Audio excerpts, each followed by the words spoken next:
Forbes just released their 2025 Most Powerful Women in Sports list, and Angel Reese is absolutely losing her mind. Why? Because Caitlin Clark landed at number 4, sitting alongside team owners and executives, making Clark the most powerful athlete on the list, while Reese did not even make the cut. We are talking about a season worth $8.1 million that changed everything. But here is what is really wild.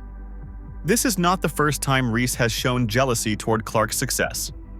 From college to the pros, there has been a pattern of resentment that is impossible to ignore. Let me break down exactly what happened. But before that, if you support Caitlin, then comment the phrase "baby goat" over baby giraffe down below. Here's what makes this Forbes ranking so different from any other sports award you've seen. Forbes did not rank Clark based on her jump shot or her assists per game. They ranked her alongside billion-dollar team owners and Fortune 500 executives based on pure business power. The only women who ranked above Clark were actual billionaires and people who own entire sports franchises. That's the company she is keeping at just 23 years old. Clark did not just make a list of athletes. She was ranked as the 4th most powerful woman in all of sports, sitting next to executives who run massive corporations. While most WNBA newcomers struggle to make 6 figures in their entire careers, Clark pulled in $8.1 million in her first season alone. Her WNBA salary was only $70,000. That means she made 115 times her actual basketball salary through endorsements and business deals. Let's talk about where this money actually came from. Nike made a massive bet on Clark with a signature shoe deal that is structured completely different from any traditional WNBA endorsement. Gatorade signed her to a strategic partnership that treats her like an NBA superstar. Wilson gave her a sports equipment deal that recognizes her as the face of women's basketball. These are not small sponsorship deals. These are the kind of partnerships usually reserved for LeBron James or Steph Curry. Here is where it gets really wild. Clark's income dwarfs what veteran WNBA players make after decades in the league. The average WNBA salary hovers around $120,000. Players who have been grinding for 10 or 15 years in this league are making less in their entire careers than Clark made in endorsements during her rookie season. Sue Bird played 21 seasons in the WNBA. Diana Taurasi has been dominating for over 2 decades. Clark made more money in 1 year than most of these legends see in multiple seasons combined. Forbes used specific criteria that put Clark above established sports executives and team owners. They looked at her ability to drive revenue, her influence on media deals, her impact on attendance figures, and her power to move markets. The magazine recognized that Clark operates as her own business empire. She does not just play basketball. She drives entire economic ecosystems around women's sports. Clark's Nike deal structure differs completely from traditional WNBA endorsements. Most WNBA players get small appearance fees and maybe some free gear. Clark got a signature shoe line, massive guaranteed payments, and revenue-sharing agreements. Nike is betting that Clark can sell shoes like Jordan sells shoes. That is a level of confidence the company has never shown in a women's basketball player before. But here is the most mind-bending part. Clark's earnings exceeded some franchise valuations in women's sports. There are entire WNBA teams worth less than what Clark made in 1 year alone. She is not just a player anymore. She is operating at the financial level of people who own teams and run sports leagues. Forbes ranked Clark as a business empire disguised as a 23-year-old phenom. They recognize that her influence extends way beyond basketball skills. Clark connects with fans in ways that drive new audiences to women's basketball. She makes casual sports fans tune in. She gets little girls asking their parents for basketball gear. She turns WNBA games into must-watch television. The recognition acknowledges Clark's hard work and dedication, but also her unique ability to expand markets. When Clark plays, viewership spikes. When she visits opposing arenas, ticket prices jump. When she posts on social media, engagement numbers explode. Forbes measures that kind of economic impact, and Clark delivers it consistently. This financial dominance explains exactly why certain players might feel threatened by Clark's rapid ascent. While they are fighting for recognition and respect within traditional basketball circles, Clark is operating in completely different economic territory. She is not competing with other WNBA players for endorsement scraps. She is competing with Fortune 500 executives for business influence. That is a different league entirely, and some people clearly do not like being left behind. Let's address the pattern that started way before this Forbes announcement. Angel Reese's reaction to Clark's Forbes recognition was not an isolated incident. This is the latest chapter in a jealousy story that goes back years. From their college rivalry to subtle social media digs, Reese has consistently positioned herself as Clark's equal, while the market says otherwise. The timeline reveals everything you need to know.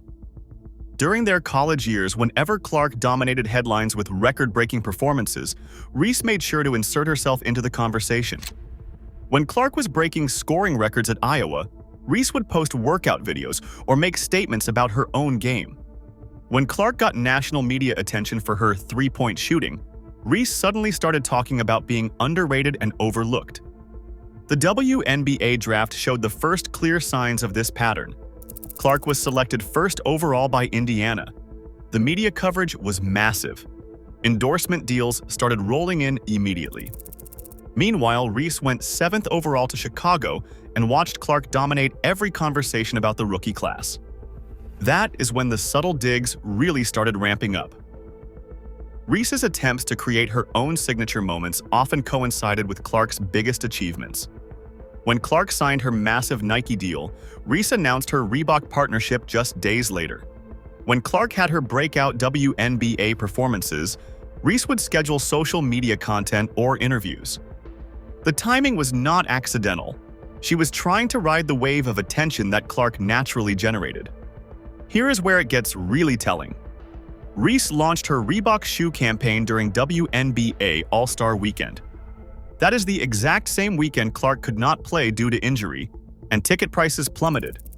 While Clark's absence proved her massive drawing power, Reese tried to capitalize on the moment. But the market response told the real story. Her promotional push did not move the needle the way Clark's organic popularity does. The contrast between Clark's authentic brand partnerships and Reese's promotional efforts shows up in every deal. Clark's Nike signature shoe line came about because fans were demanding her merchandise. Companies approached her because she was driving real consumer interest. Reese's endorsement deals feel more manufactured. Companies sign her hoping to capture some of Clark's magic, but the authentic fan connection just is not there at the same level. Reese's public statements about recognition and respect often seem directed at Clark's success. When Clark got praised for elevating women's basketball, Reese would talk about how multiple players deserve credit. When Clark received individual honors, Reese would emphasize team accomplishments.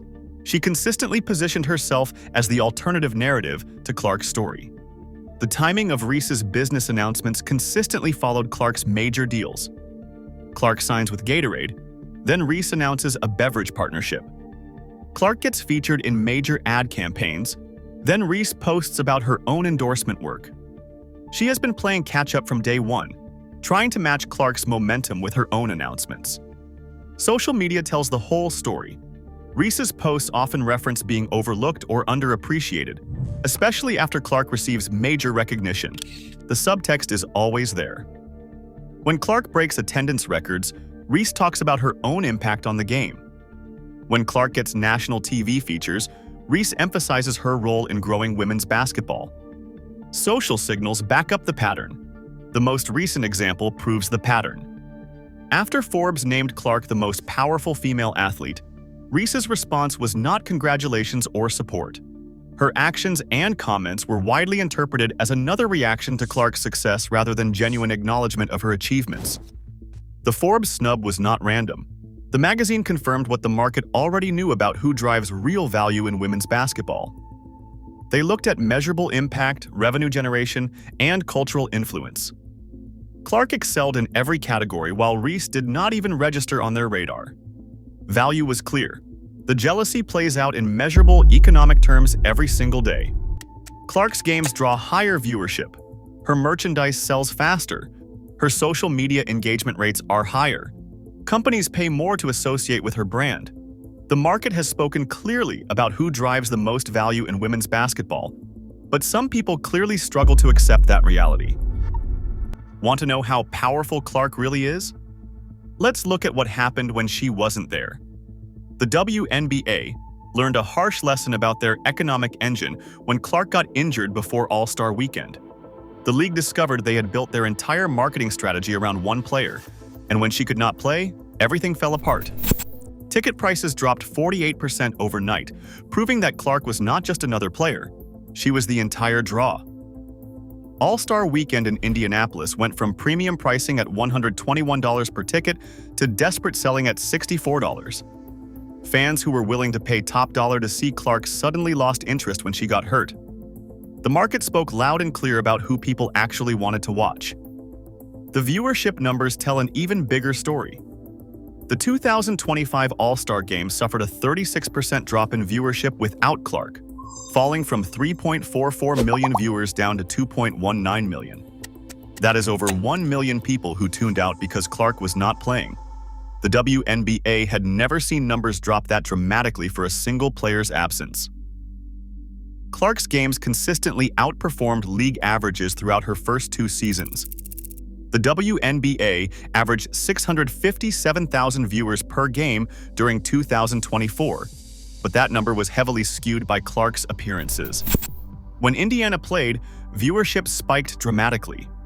The league managed to get 22 games with more than 1 million viewers across major networks like ABC, ESPN, CBS, and NBA TV. Most of those featured Clark. Here is where the numbers get absolutely wild. Clark drove 26.5% of the WNBA's total economic activity in just her debut season. One player generated over a quarter of the league's entire financial activity. She was not just contributing to the WNBA's success. She was carrying the league's economic growth on her shoulders. Attendance spikes at away games. When Clark's team visited other cities proved her drawing power extended beyond Indiana. Ticket sales increased by 93% compared to 2023, according to StubHub data. Visiting arenas saw their biggest crowds of the season when the Fever came to town. Clark was selling out buildings across the country just by showing up. Merchandise sales and sponsorship deals increased league-wide because of Clark's presence. Other teams started benefiting from the attention she brought to women's basketball. Sponsors who signed with the WNBA were not just betting on the league, they were betting on Clark's ability to deliver eyeballs and engagement. Her rising tide lifted other boats throughout the organization. The comparison to what other marquee players generated for the league shows Clark's unique impact. Angel Reese's games did not create the same viewership spikes. Other players in the same class did not drive the same attendance increases. Veterans with years of experience could not match Clark's ability to move markets. The data revealed a massive gap between Clark and everyone else. The LPGA immediately capitalized on Clark's cross-sport appeal, while the WNBA initially resisted maximizing her star power. Golf executives paired Clark with Nelly Korda at the Pelican Golf Club Pro-Am within hours of her showing interest. They created golf clinics and media campaigns to showcase her skills. The LPGA adjusted programming schedules and created strategic partnerships faster than the WNBA figured out how to market their own superstar. The WNBA's marketing efforts were criticized for missed opportunities to maximize Clark's star power during her first season. While the LPGA embraced Clark and set an example of how leagues can support star athletes beyond their primary sport, the WNBA struggled to fully leverage what they had. Other organizations recognized Clark's value before her own league did. Clark wasn't just playing basketball. She was single-handedly expanding the entire market for women's sports. Her $8.1 million rookie season income from deals with Nike, Wilson, and Gatorade signaled a shift in how female athletes are valued. Companies started viewing women's sports as legitimate investment opportunities because Clark proved the audience existed. This economic dominance translates into lasting industry change that extends far beyond individual games or seasons. Clark established new benchmarks for what female athletes can earn and accomplish commercially. The Forbes ranking made it official. Clark isn't competing with other players anymore. She is competing with business moguls and team owners.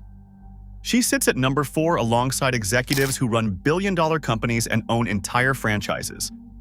That is not basketball territory. That is pure business power.